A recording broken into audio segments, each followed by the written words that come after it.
Es una unidad de tasa de sedimentación. Tiene que ver con forma, tiene que ver con tamaño, con el peso de esta estructura. Y no es justamente para sumar. Cuando dos unidades, podemos ver acá, se unen, su forma cambia y sedimentan más lento que la suma de sus partes por separado. Por eso no es sumatoria entre 40, 60 y 50, 30 para decir que es igual. En el examen, ¿dónde se equivocan? Justamente sumando. Porque dicen que la unidad completa del ribosoma, como las mayores de 50 y las menores de 30, dicen que el conjunto es 80. Y no es 80, es 70. 80 es de la célula de eucariota. Y ahí luego ya es fatal, mal. Equivocación gigantesca, garrafal. No se van a equivocar, ¿verdad? Pero de 50 más 30, eso no se suma. No, eso no es serio. Me enseñaron de otra forma, entonces me aprendí. No, y porque justamente no saben de dónde se saca. Le dieron un sentido incorrecto, no se suma. Tiene que ver con el procedimiento de análisis en el laboratorio. O sea, es que la letra S ya no es su unidad, es el. Y es el procedimiento de análisis. ¿Y la S de abajo qué sería? ¿Lo mismo o no? Sí. ¿Este que está acá? Sí, No, lo mismo. No, arriba. Eso. No, es subunidad. Así como vemos acá, los ribosomas, ¿de qué están formados? No son organelos membranosos.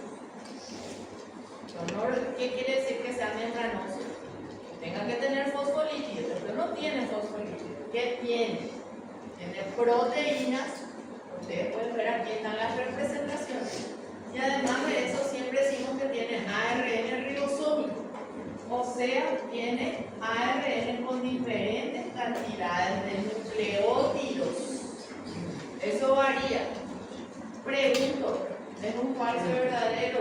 Si yo digo que el ARN ribosómico tiene timina, ¿es verdadero?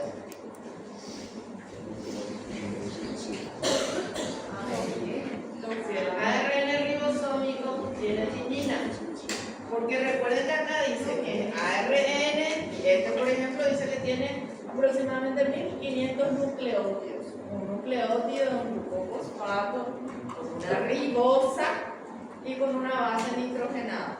Y si yo digo que la base nitrogenada es timina, ¿es correcto? Falso. Claro que es falso, porque es ARN. Es ARN. ARN va a tener todas las bases nitrogenadas menos timina. ¿Se entiende? ¿Cómo es? Lactobacille.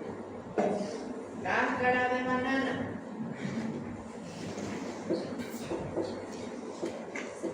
Yo les puse, ustedes no tienen ahí, pero para cuando estudien, van a encontrar este resumen en donde se comparan justamente las diferencias entre la subunidad mayor y la subunidad menor, además de la concentración de las proteínas que van a poder tener estos grupos.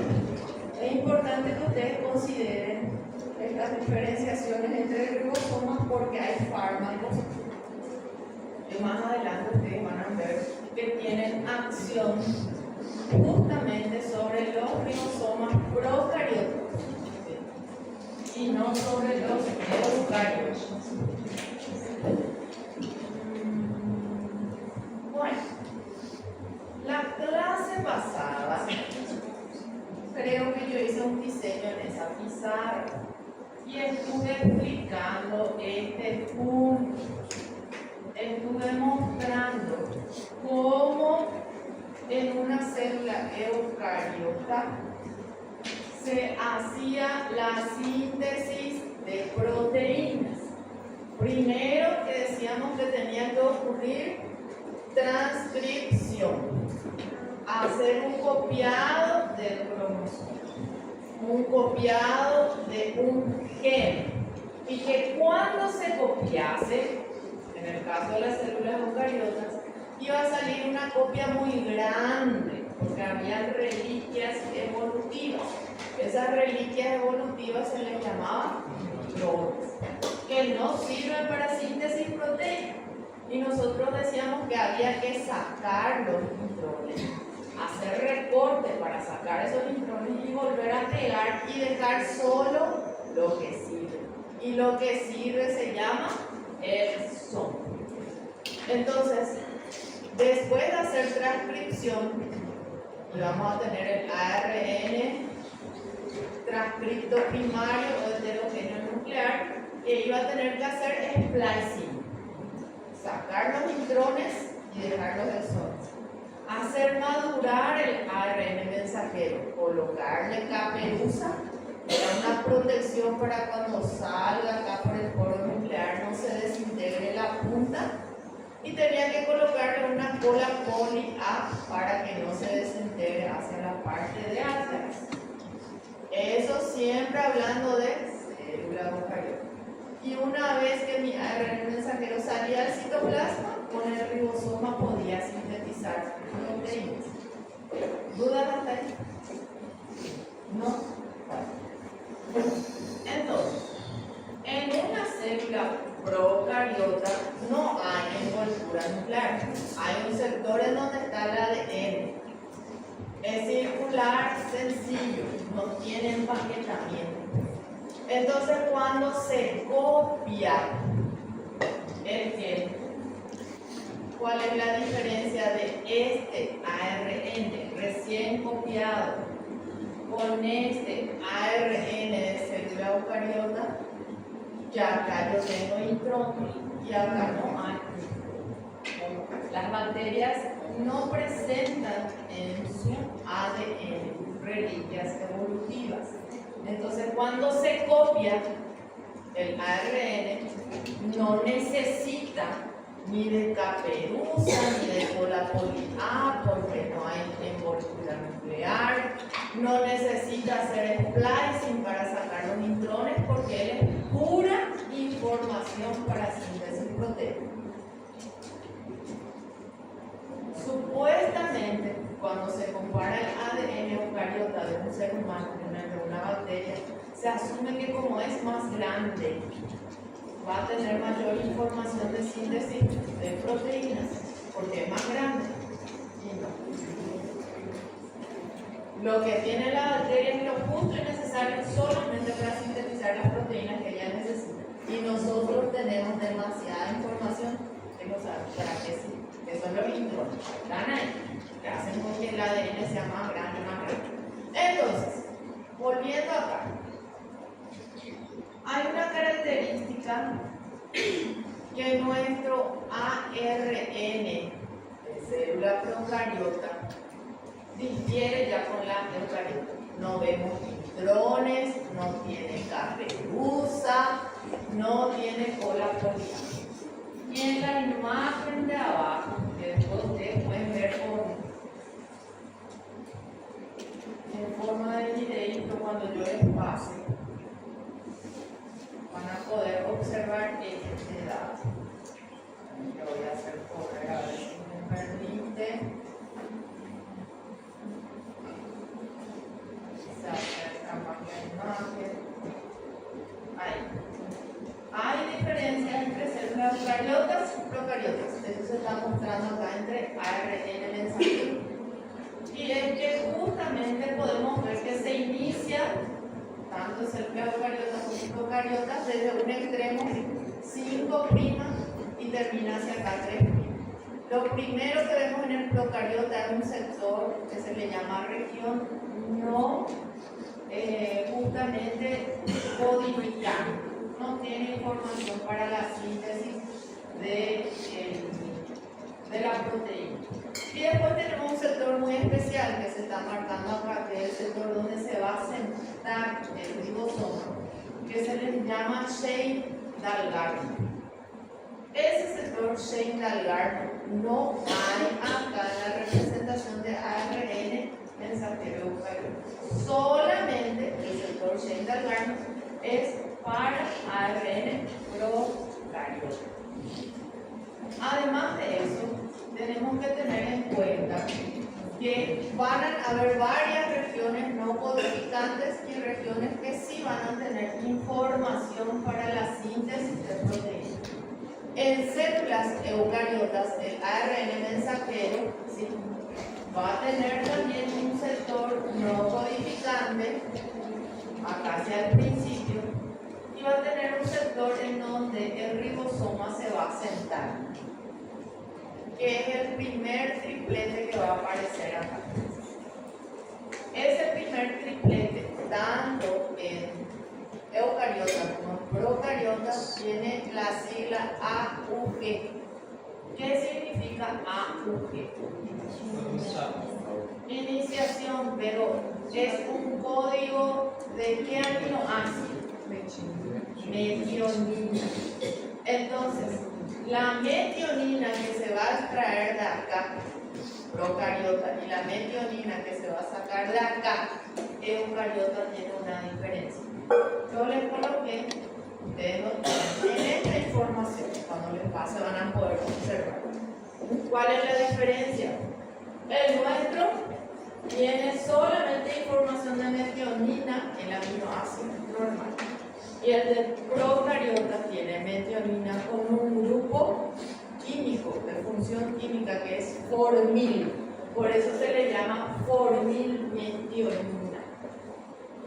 Entonces vamos a suponer que estaba una bacteria por ahí, por alguna razón, reventó, liberó su contenido y salió un ARN mensajero bacteriano.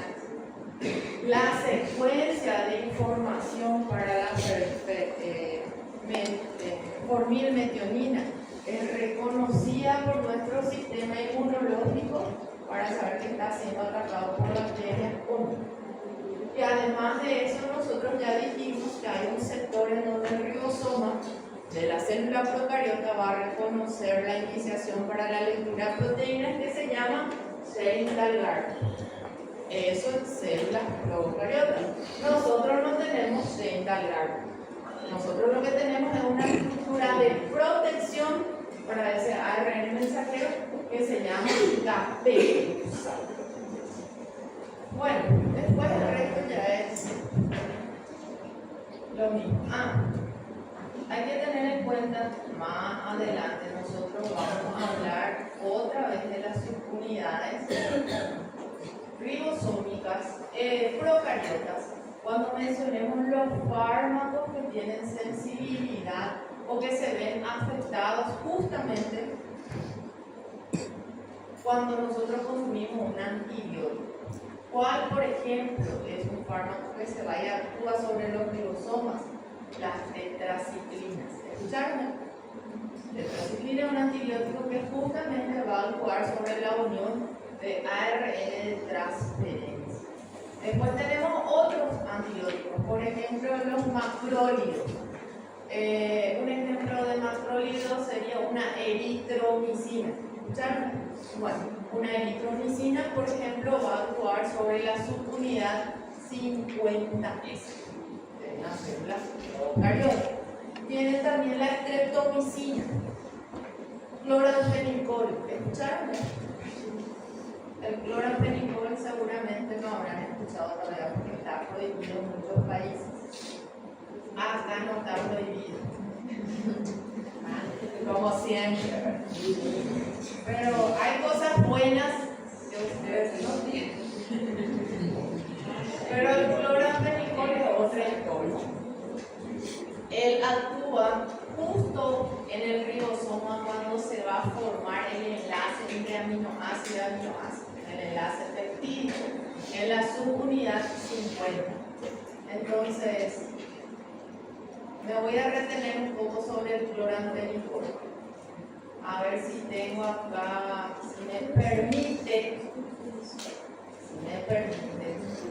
en internet, porque acá en este lugar siempre el problema es la señal. A ver un poco.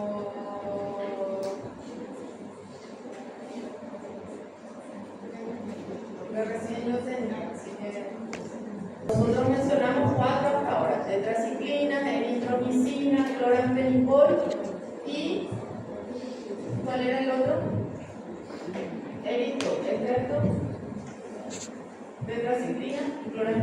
Bueno. A ver, hay un punto más que acá quiero expresar. Nosotros siempre estamos siguiendo esta secuencia de clasificación que ustedes tienen en resumen en el libro que tienen que estudiar, que es el libro de Murray. Y al fin y al cabo estamos comparando uno. Hay un punto aquí que podemos mencionar ahora para diferenciar, que es donde habla de la membrana citoplasmática. Dice que las células procariotas,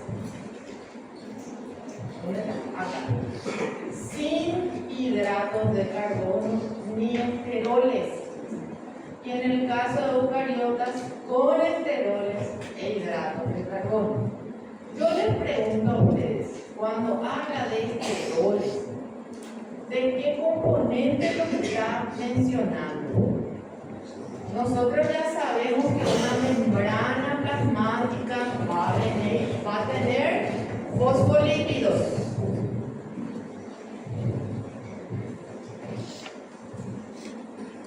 ¿Y dónde están los esteroles en una membrana? ¿A qué se refieren los esteroles? Al colesterol. Porque el colesterol tiene que estar acá con sus anillos, 4 anillos, dándole estabilidad a la estructura justamente de esos fosfolípidos. Recuerden que por esa clasificación que hicimos acá de lípidos, nosotros clasificamos al colesterol como lípido insaponificable. Entonces tienen que recordar que él tiene 4 anillos y que eso le hace rígido y le da estabilidad dentro de estos fosfolípidos que están en constante movimiento. ¿Sí? Esos esteroles, entonces, nosotros no vamos a tener en el caso de células procariotas. Y que también nos vamos a tener carbohidratos. Y ahí les voy a mostrar esto.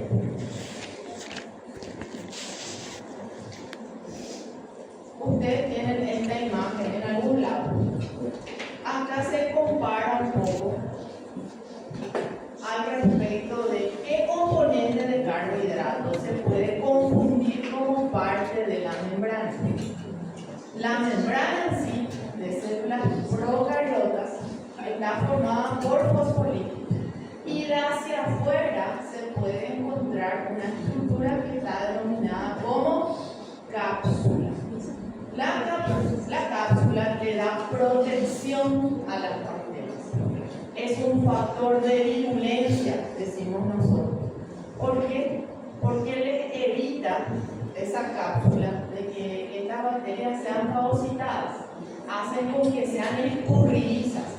Es como si fuese que ustedes pueden al policía y al ladrón, y los que son ladrones se coloquen todo aceite.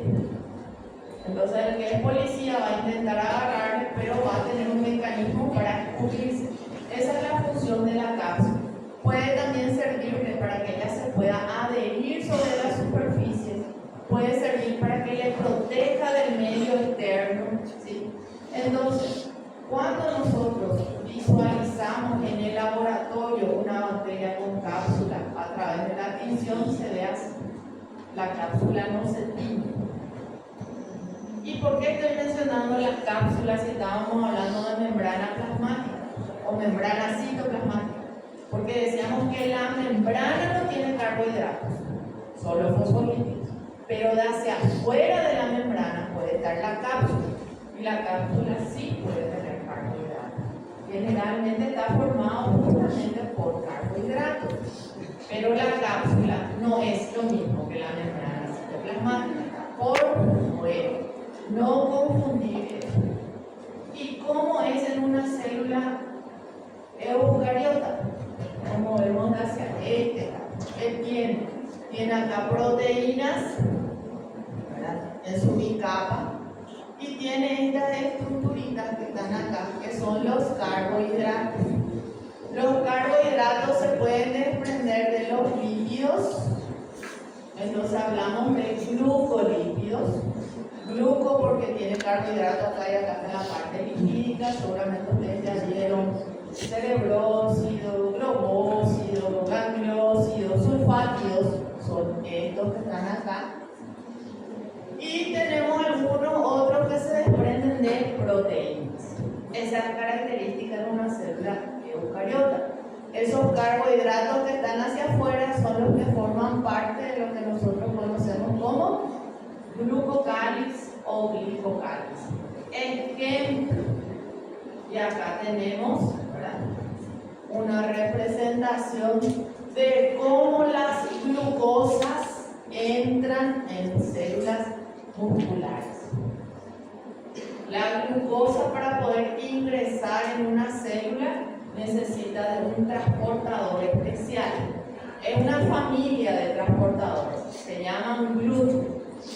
Pero en el caso de células musculares, se necesita que el GLUT aparezca en la membrana. O sea que el GLUT está guardado. El GLUT 4. Hay 14 tipos de GLUT. En células musculares tenemos GLUT 4. Entonces, ese GLUT 4 siempre está guardado en una vesícula.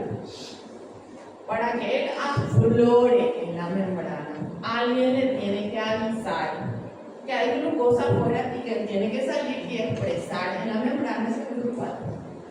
Para eso necesitamos de que la insulina venga y se combine con su receptor adrenérgico, con su receptor en membrana y desencadene una respuesta interna para que esa vesícula venga y aflore. El mecanismo a través del cual justamente esos receptores de insulina permitan la comunicación con la vesícula que tiene GLUT es a través de glucoproteínas. O sea, este receptor de insulina es una glucoproteína. Ese es un ejemplo de cómo en células eucariotas de nuestro cuerpo trabaja una glucoproteína. Por eso decimos que en la membrana puede haber carbohidratos. En realidad, con las estructuras de la membrana, esa sería la forma correcta. Otro ejemplo sería el caso de los grupos sanguíneos. Los grupos sanguíneos, ¿ustedes conocen al doctor Estrada? Sí. A mí el doctor Estrada, padre, fue mi profesor. Cuando ellos vinieron de Cuba, la primera universidad donde él enseñó fue en la Católica. Porque antes no había tantas universidades como ahora. Entonces él decía, los grupos sanguíneos se expresan sobre la superficie de Matías. Para el grupo O es peladito, para el grupo A en su superficie tiene triangulitos, para el grupo B en su superficie tiene cuadraditos. Entonces, para el grupo AB en su superficie hay triángulos y cuadrados. Hoy día podemos expresar a ustedes con más profundidad de que estas figuras hacen representación a los oligosacáridos de membrana. Muchos de ellos están adheridos a proteínas y otros que están adheridos a lípidos de membrana. Y esa secuencia se expresa desde el grupo O. No es que esté pelado. El grupo O tiene una secuencia igual que los otros. En realidad los otros derivan del grupo O. El grupo O tiene una base acá que está dada por ceramidas, un componente lipídico. Y de ahí se desprende la secuencia de carbohidratos de glucosa, galactosa, N-acetilgalactosamina, fucosas, galactosa y fucosa. Y esa secuencia es la misma que se repite para A y para B, solo que además de la base estructural de O en el grupo sanguíneo A, tiene un enlace extra que es de N-acetilgalactosamina. Y para el grupo B es la misma secuencia de O con un enlace extra de galactosa. Por eso el grupo O es la valor universal, porque molecularmente hablando es similar a la base estructural de A, de B, y por ende, si es AB, tiene todo este A y todo este B cuando estamos mencionando de que tiene triangulitos cuadraditos. O sea que el grupo O no es que es peladito, tiene una secuencia, la secuencia básica. Esto, por ejemplo, es representación de cómo se expresa también a nivel de células eucarióticas. Otro ejemplo. Acá está la representación de los hematíes. En los hematíes justamente encontramos fosfolípidos, colesterol, la representación de los oligosacáridos, de proteínas, desprendiéndose de proteínas importantes que nos ayuda también a clasificar alimentos. Bueno, creo que con eso es suficiente. ¿Qué más falta? Yo ya hablé del ADN empaquetado, ya hablé, ¿verdad? La clase pasada.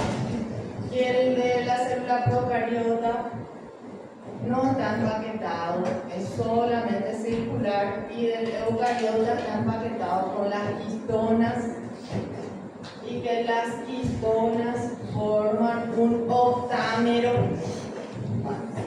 y que el ADN da una vuelta y media a 2 y es sujetado por la histona.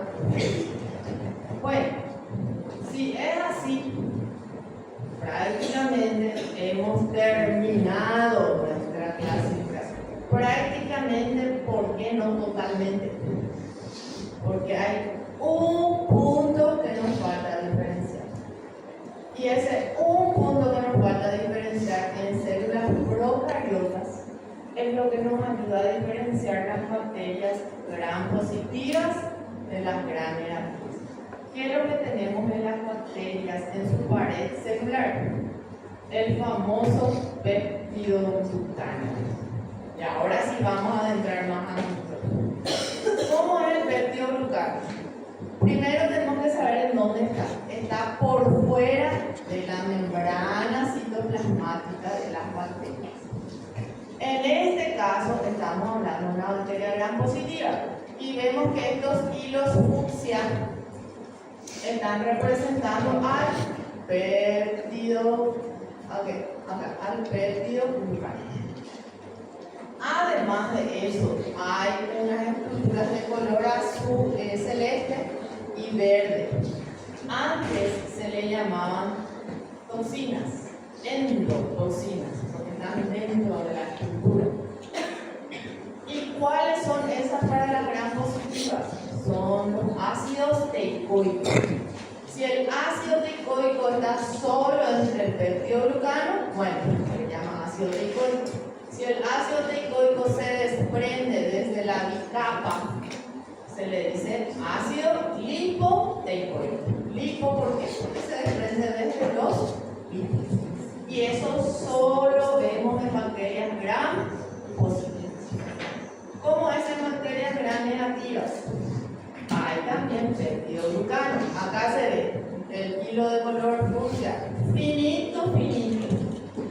Y está entre una bicapa, que es la membrana citoplasmática de la bacteria, y otra bicapa, que es la membrana externa de la bacteria. Entonces, gram negativa tiene doble membrana. Y entre esa doble membrana citoplasmática externa, está el peptidoglucano. Tiene también toxina. Tiene también una endotoxina, son estas, están aquí. Estas están estructuradas, aquí se llaman lipopolisacáridos. ¿Por qué se le dice lipo? Porque tiene un sector lipídico, se le llama lípido A. Es el más estudiado, el que causa fiebre, el más peligroso. Tiene un centro de azúcares.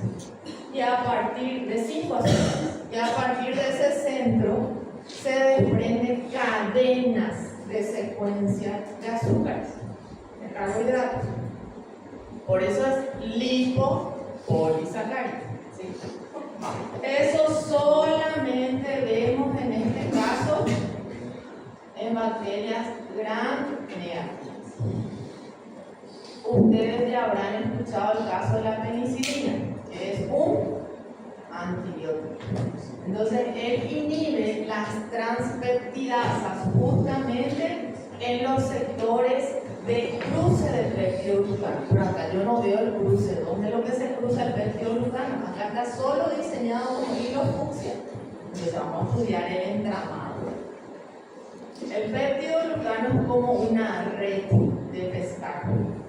En las gram positivas, dijimos que son más gruesas, se ven así.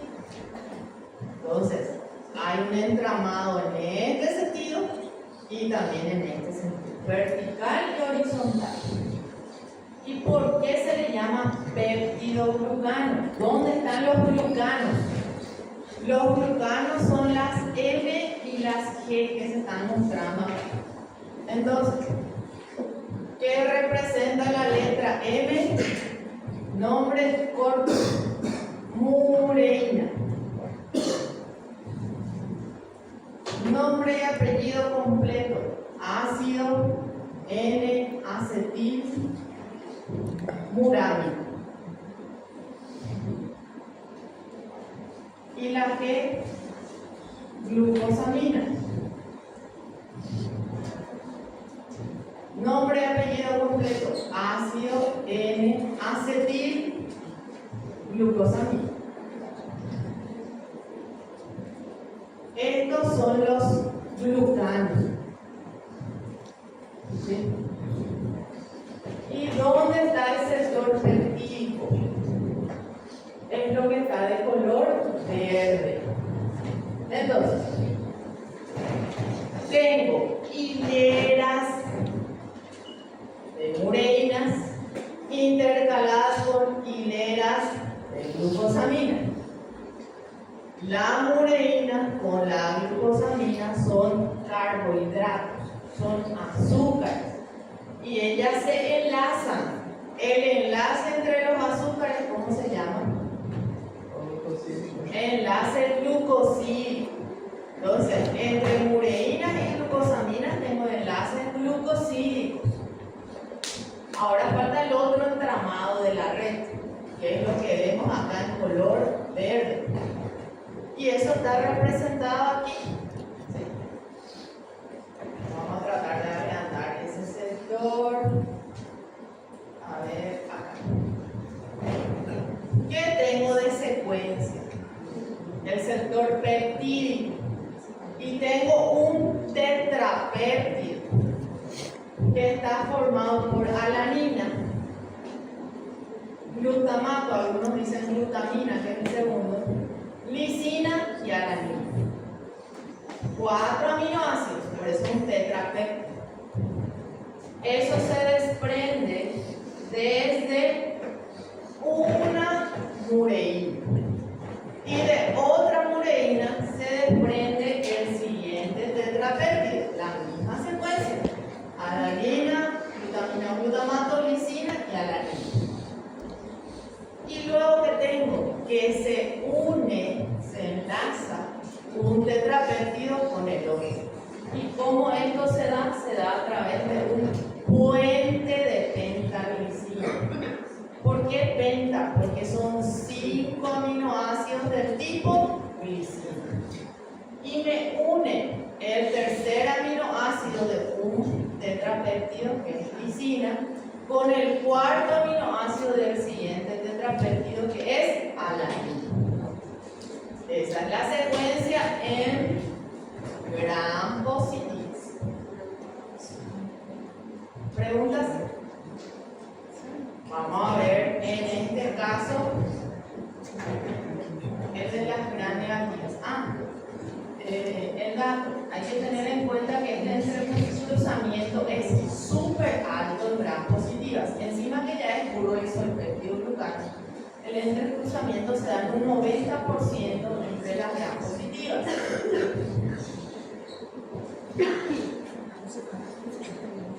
¿Cuántas capas se mencionan?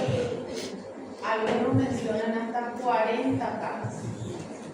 el peptidoglucano de las gram positivas. ¿Cómo es el de las gram negativas? Que vimos que estaba entre doble membrana y que el peptidoglucano era finito. Está así.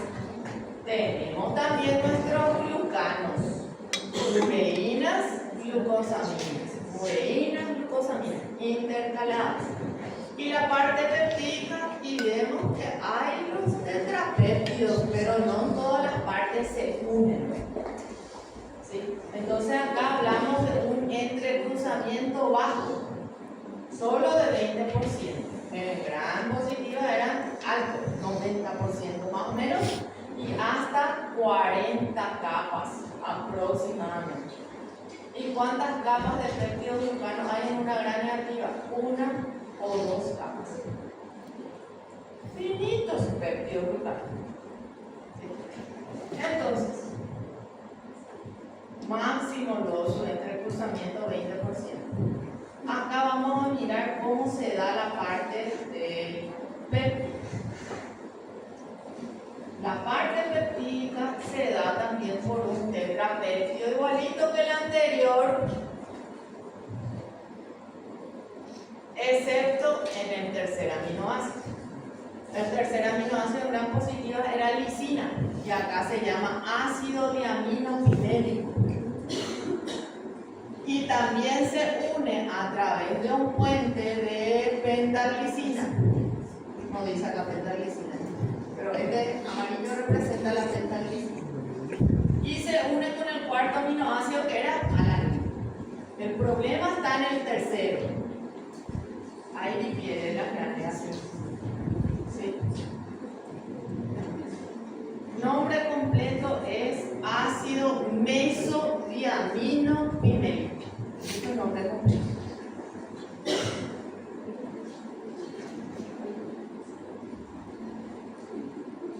¿Preguntas?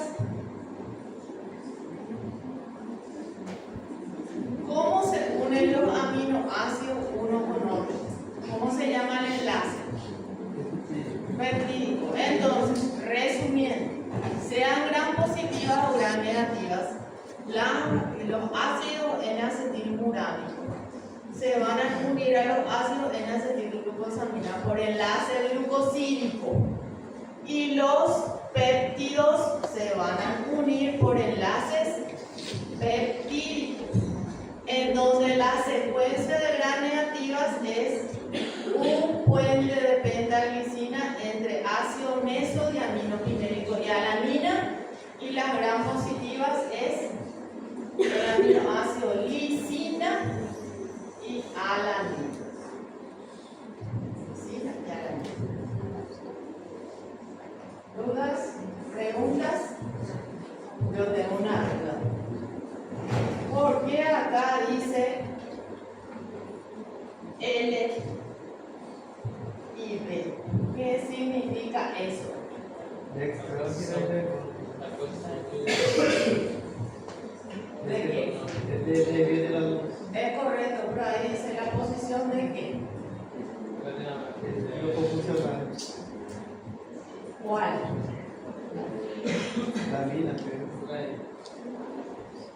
No se olviden de eso. Recuerden que cuando nosotros hablamos de quiralidad, depende de qué molécula esté yo mencionando. El carbono tiene 4 enlaces y él puede hacer rotar sus enlaces en sentido horario o antihorario. Cuando yo hablo de carbohidratos, el que me interesa para saber de conformación de estrógira, B o L-levógira, es su grupo hidroxilo. Pero acá nosotros estamos hablando de aminoácidos. Y aminoácidos tienen muchos grupos funcionales. Por ejemplo, tiene un grupo amino, tiene un grupo carboxilo. Y dependiendo de qué aminoácido va a ser, puede tener otro acá en su radical. Entonces, ¿cuál es el que yo tengo en cuenta para decir que tiene conformación L o conformación D? Tengo en cuenta su grupo amino. Si está a la izquierda, es conformación levógira. Si está a la derecha, conformación dextrógena. ¿Cuál es la conformación de los aminoácidos de las proteínas de mi cuerpo? Carbohidratos es dextrógeno, pero aminoácidos, levógena. Y acá que tenemos levógena y dextrógena. Es un mecanismo que también nuestro sistema inmunológico reconoce la formación diferente que no es de nuestras células. Entonces, estas conformaciones vamos a encontrar en patogénesis.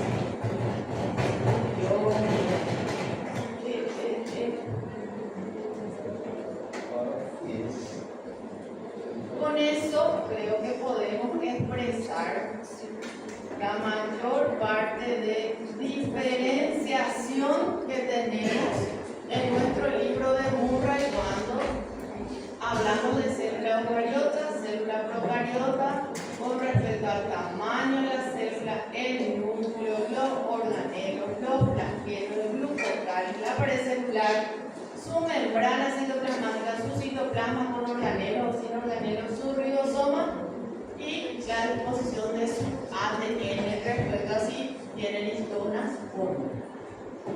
En su práctica, seguramente ustedes ya realizaron la tinción de Gram para poder diferenciar las bacterias gram positivas de las gram negativas. ¿No hicieron? Claro. Van a nacer entonces. Esta tinción de Gram se desarrolló en 1884 por un científico danés que se llama Hans Christian Gram. Entonces, él desarrolló los pasos y las técnicas para teñir las bacterias y diferenciar por su tipo de pared celular. Entonces, que él dio en su técnica que usaba primero un colorante que se llama cristal de violeta, que es de color lilás, oscuro, fuerte, y que en su lámina, si vos tenés bacterias, ambas, sean gram positivas o gram negativas, se iban a teñir con el mismo colorante. Luego utilizaba un fijador de color para el cristal de violeta. Ese fijador se llama Lugol, el compuesto que tiene yodo, y posteriormente decoloreaba las muestras. Usaba una mezcla entre alcohol y acetona. Yo ya les había mencionado que este decolorante se pregunta en la práctica, porque hay otra técnica de tinción muy parecida y usa alcohol ácido. Y acá solo alcohol acetona. Es el decolorante. Como el peptidoglucano en gram negativas es tan finito, se decolorea muy rápido. Y en gram positiva, como es súper grueso, tiene muchos entramados, no se decolorea, se queda con el primer colorante que es cristal de violeta. Por último, se le coloca un colorante de color rosa fuerte, que se llama safranina, que lo que hace es solo sobresaltar más sobre las gram positivas que ya tienen el color lilás, y las gram negativas que quedaron sin color terminan tiñéndose con ese color rosa. Así podemos diferenciar por medio de esta tinción las gram positivas de las gram negativas. ¿Dudas? ¿Preguntas? Claro que podemos ver más cosas, podemos ver la forma también cuando ya están coloreadas. Então, professor, é uma passagem, eles vão fazendo todos o processo? Ou eu uso um específico? No, tenés que hacer esta É uma tinción. passagem. Vos, por ejemplo, tomás una muestra, hacer un cultivo de una bacteria sobre un agar. ¿Ya vieron el agar? ¿No vieron todavía? Acá creo que tengo un video que creo que muestra la tinción de grano. Ahí. A ver, está corriendo. Primero se calienta el asa. Este se le llama asa. ¿Por qué se calienta? Porque se está esterilizando. ¿Dónde es lo que está la llama? preparan su comida en la cocina, cuando la llama es de color rojo, no calienta. Cuando la llama es de color azul, celeste, semitransparente, es cuando es más caliente. O sea, acá se está usando un mechero, está tirando una llama súper caliente. Y lo que se está haciendo es esterilizar el asa. Una vez que esteriliza el asa, se toma la muestra de esta placa. Y adentro está el medio gelatinoso, que es el agar. Es el medio nutritivo para que crezcan las bacterias. Esto que se ve acá así zigzagueado son las bacterias que crecieron dentro. Con el asa, sin quemar, porque recuerden que ustedes estaban poniendo sobre la llama. Si así mismo calienta otra vez colocan sobre la bacteria, no hay bacteria que aguante la llama. Tienen que esperar que se enfríe un chiquitito. Toman la muestra y extienden sobre la lámina. Claro que acá hay un punto cero, yo le voy a poner a esta persona que está haciendo el extendido. ¿Por qué? Porque no tiene guante. Cero norma de bioseguridad, tiene que tener guante. Pero en fin, continuando. Se hace el extendido con solución fisiológica. ¿Y qué está haciendo ahí? Está poniendo sobre el mechero, calentando un poquito para secar la lámina. No cerca, porque si no va a chicharrar la bacteria. Una vez que se secó, hace pasar así, eso es lo mejor, pasar así. Coloca sobre el soporte y va a utilizar todos los colorantes que mencionamos. Primero, el cristal de violetas. Tiene que cubrir bien su muestra, porque si no cubre su muestra no se va a colorear. Dependiendo de la marca de reactivo, cambian el tiempo. Puede ser de 1 a 2 minutos, eso depende de la marca. Una vez que pasó ese lapso de tiempo, se enjuaga con cuidado. Si le tiras agua fuerte, se pega, sale todo tu muestra. Una vez que enjuagaste, ahora le vas a colocar el fijador. ¿Cuál era el fijador? Lugol, el componente que tiene yoduro de potasio generalmente. Se le coloca el Lugol. Las bacterias que están ahí siguen siendo de color púrpura, lilás. Dependiendo de la marca, entre 30 a 1 minuto, 30 segundos a 1 minuto. Luego se enjuaga y se le coloca el decolorante. Cuando se coloca el decolorante, dependiendo de la bacteria que tengo, se puede decolorear más o menos. Y luego se enjuaga de vuelta y se le coloca el último colorante, que era safranina. La safranina dijimos que tiene un color rosa, fuerte. Una vez que dejo 1 a 2 minutos, voy a enjuagar, voy a secar la parte de abajo y puedo esperar que se seque al aire libre o puedo llevar al mechero. Cuando esté seco, le puedo colocar aceite de inmersión y mirar en el campo de 100. Y ahí que voy a ver las bacterias. Acá, por ejemplo, es un campo mixto. ¿Por qué? Porque tengo algunas que se tiñeron de color lilás, entonces esta es gram positiva. Y tengo otras que se tiñeron de color rosa, entonces estas son gram negativas. Hay más cosas que yo puedo visualizar acá, que son las formas de las bacterias. Acá tengo algunas que son redondeadas y otras que veo alargadas. Las redondeadas se les llama cocos. Los cocos son gram positivos.